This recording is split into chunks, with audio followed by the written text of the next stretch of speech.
Hi guys, welcome back to Golden Reviewer. See what I've got here. Yeah, the ROG Phone 5. Okay, so this particular variant I got here, I got it from China, of course, because it's not yet available here in Singapore. And this one I got is ROG 5, white color with Snapdragon 888, 12 plus 128 gigs. And then of course I have this ROG cooler here, right? For the device to unleash its full potential. This will not be an unboxing video because there are plenty of those on the internet. So here is the device. I've already taken it out. I got this, it's the non-pro version. I don't see any point paying that extra for just the display, which you can't see anyway, right? It's on the back of the device. So this is the device. We'll take a look at around this. What's very interesting about this is that there are two USB ports on this device. There's one here, the other one is here, hidden under the rubber cap. Okay, you see another USB port here. This is the main difference from the ROG 3. I think the rationale is that if you play game this way, and you can actually charge your device, and it won't actually interfere with you holding the device. Okay. Then on the side, beside the USB port, there is this proprietary port. I think it's for the active cooler, which we'll check out later. And also here is the SIM tray, I believe, is in a very bold blue color. And then on the top there's nothing. Here is the power button and the volume button. Then I don't know if you can see it. It's a very faint texture here and here. These are two pressure sensitive buttons. Later we'll see how they works. Okay. Basically that's around the device. Oh, of course you have two front facing speakers here and here. Okay.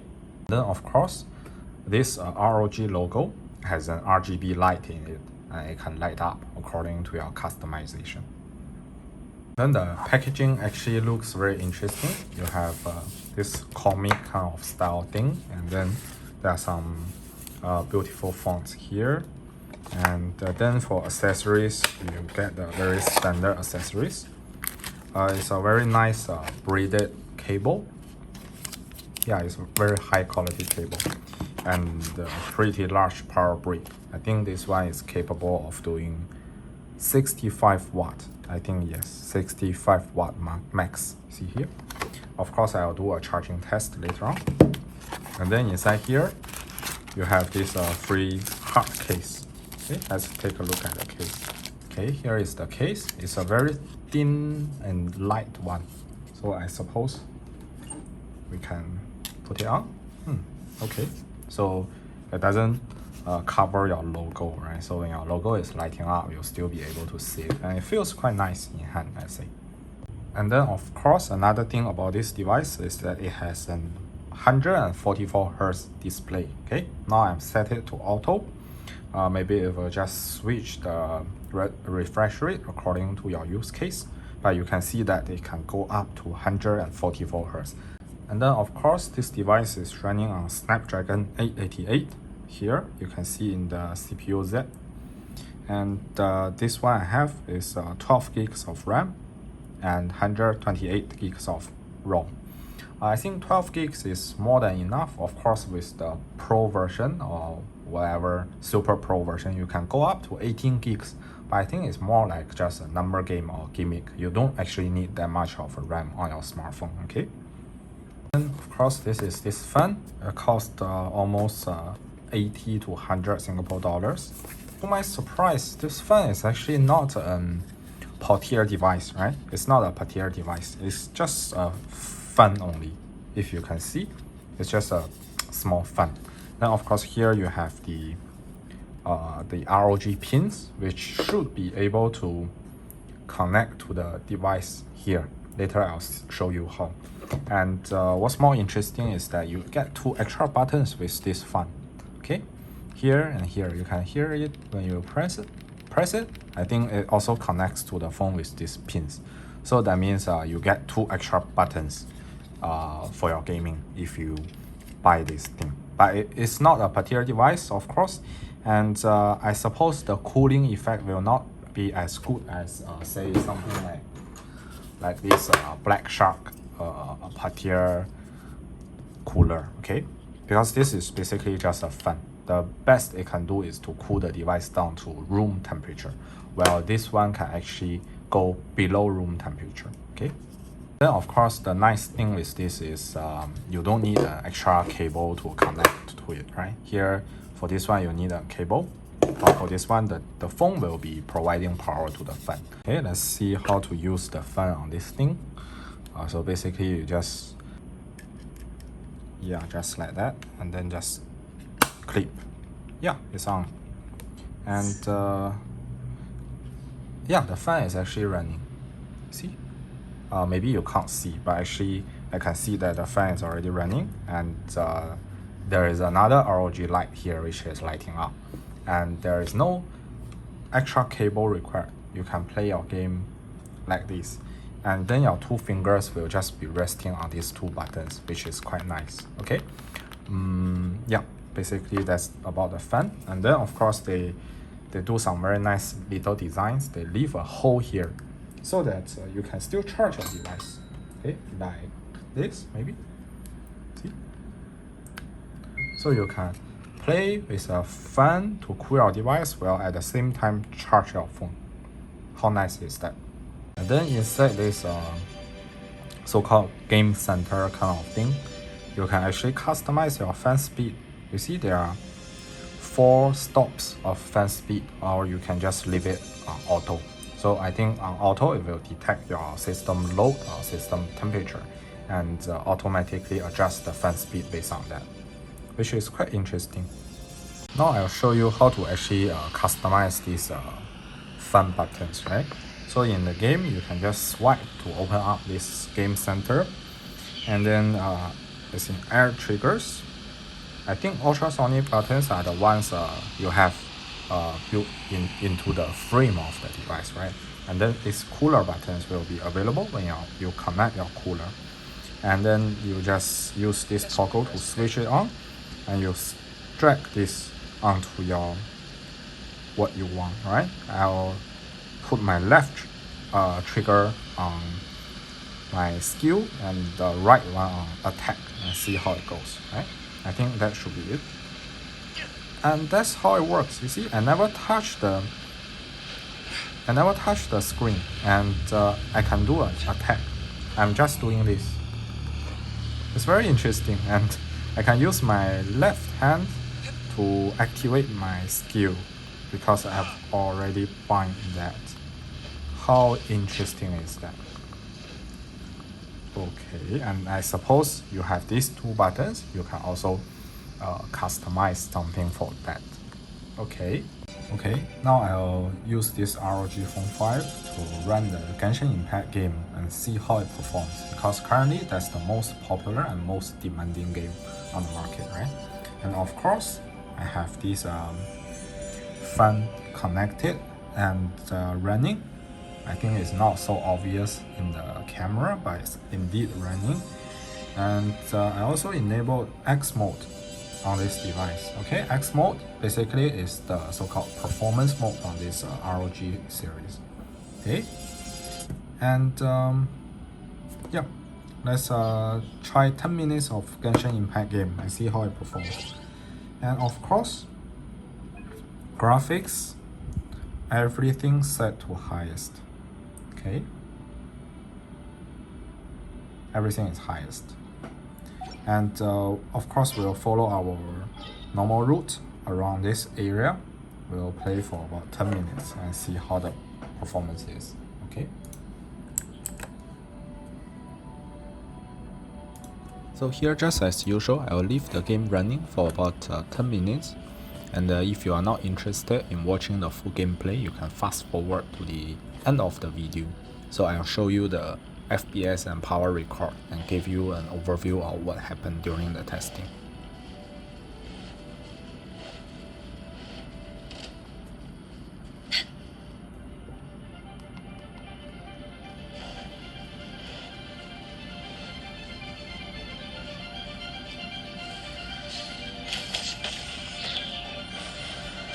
You're up.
Next on the agenda.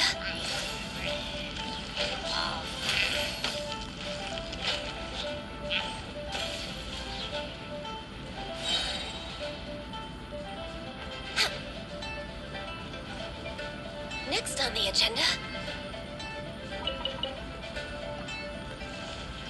Next on the agenda.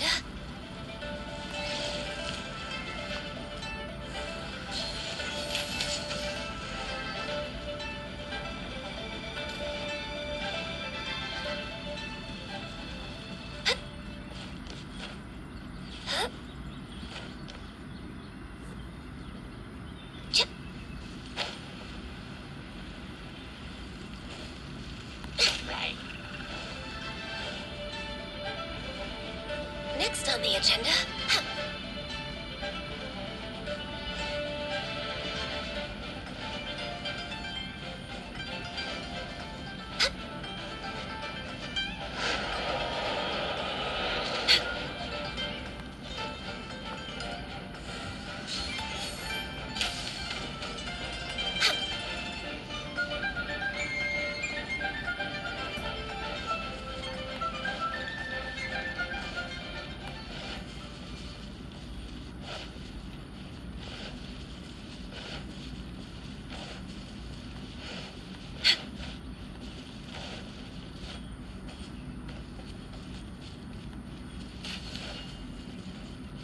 We're way behind schedule.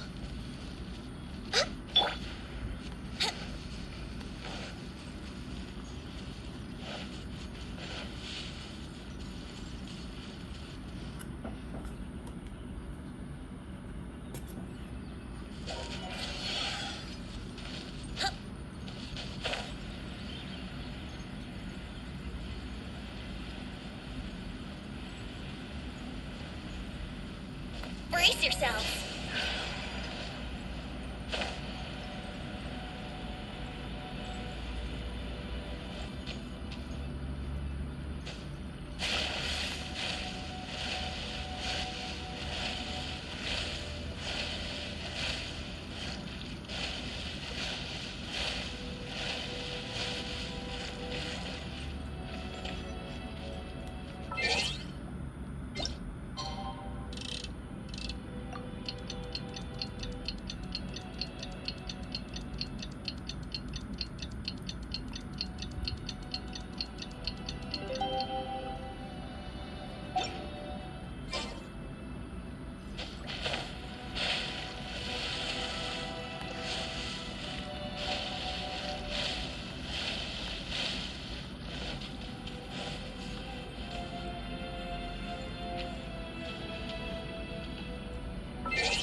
Wouldn't gliding be faster?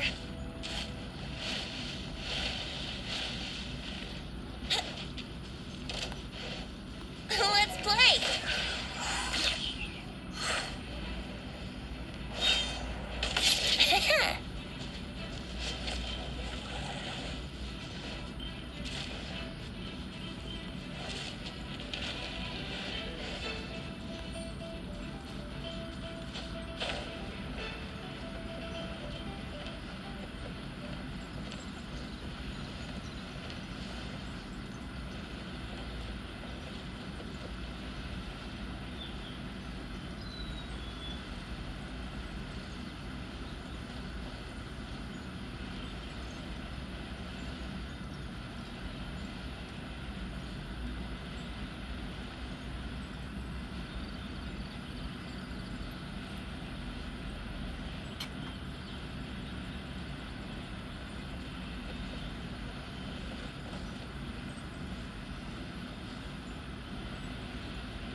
gliding be faster?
Alright, now we've done the test. That's a full 10 minutes gameplay on highest settings of Genshin Impact on this ROG 5 device, right?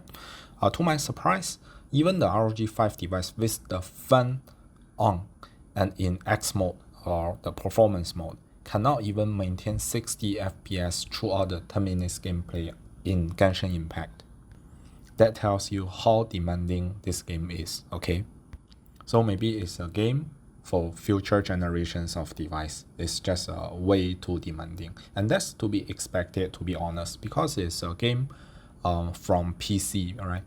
So they can make the game however demanding they want, because if the game is running on PC, it has to be super graphics and computational heavy, right? But we also need to keep in mind that this 53.6 average FPS is still very good, right? Considering how demanding the game is, and it's one of the best of all the devices I've tested. But then, of course, with the high performance comes high power consumption. So this device actually uses one of the most power as well in the test.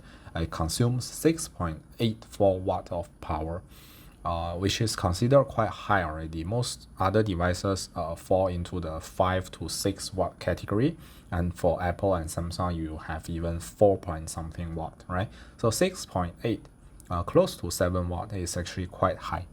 But it's not the end of the world, because this device comes with a whopping 6,000 milliampere hour of battery. So you divide the battery capacity with the power number, you still get about 3.4 hours of gameplay around there. So that is quite smooth, I'd say quite smooth gameplay of Genshin Impact on high settings on a phone, and you can still get 3 hour plus of gameplay, right? That's actually not bad. It's just not maybe as impressive as some of us may expect it. We expected it to run the game as the stable 60 FPS. Oh, sorry guys, that didn't happen. Okay, that's all for today's video. If you like my content, please give me a thumb up and share the video to your friends who might be interested in it. And of course, don't forget to subscribe to my channel. See you next time.